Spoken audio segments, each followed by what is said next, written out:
Avez-vous déjà entendu des personnes autour de vous avoir des discussions du genre l'œil ne peut pas voir plus de 24 images par seconde, ou encore il nous faut au minimum 60 fps pour apprécier un jeu vidéo. Au travers de cette vidéo, nous allons essayer de briser les idées reçues autour de ce thème tout en restant accessible au plus grand nombre. Tout d'abord, les images par seconde, qu'est-ce que c'est ? Sommairement, ça correspond au nombre d'images qu'un dispositif est capable de retranscrire en une seconde.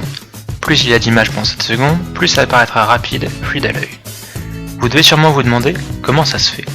Plusieurs phénomènes sont mis en cause, dont la persistance rétinienne et l'effet Phi.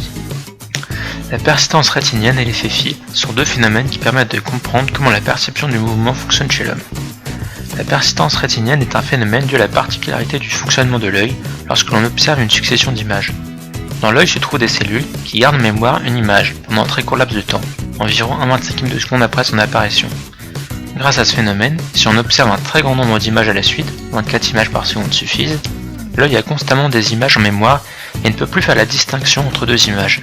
C'est ce qui se produit par exemple quand vous regardez un dessin animé ou un film. Passons maintenant à l'effet Phi. Celui-ci est bien plus simple à comprendre et peut être compris avec un exemple trivial. L'exemple est le suivant. Prenons deux ronds jaunes transparents. Si nous les plaçons l'un à côté de l'autre et que nous allumons celui à gauche, puis celui à droite rapidement, le cerveau comble l'absence de transition par une illusion de translation. Comprendre un déplacement, un glissement, et nous avons donc l'impression que la lumière a bougé de gauche à droite alors qu'en réalité, elle s'est juste éteinte à gauche puis allumée à droite, sans passer entre les deux.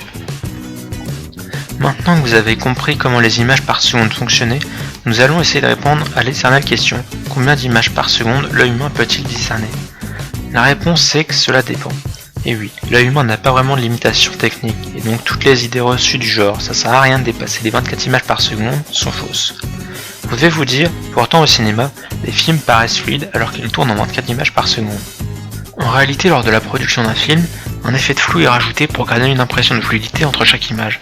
L'effet de flou qui n'est pas présent dans les jeux vidéo, en tout cas pas sous la même forme. C'est pour cela d'ailleurs que les films au cinéma sont diffusés dans le noir. Cela permet d'éviter de discerner le très court laps de temps entre chaque image. Cependant, les créateurs de jeux vidéo n'utilisent pas ce genre de procédé. De ce fait, on peut se demander à partir de combien d'images par seconde un jeu est fluide. Cette question nous permet d'embrayer sur un autre point, qui est le rafraîchissement des écrans. En effet, comme dit précédemment, l'œil n'a pas vraiment de limite. La limitation sera donc matérielle et plus particulièrement due aux écrans.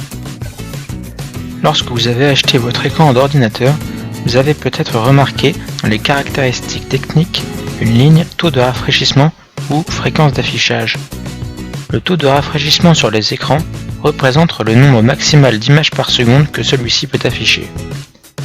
Si par exemple dans un jeu vidéo, le nombre d'images par seconde dépasse ce taux de rafraîchissement, non seulement l'expérience ne sera pas vraiment fluide, mais en plus un effet de cassure peut se produire pendant lequel l'image va être coupée en deux.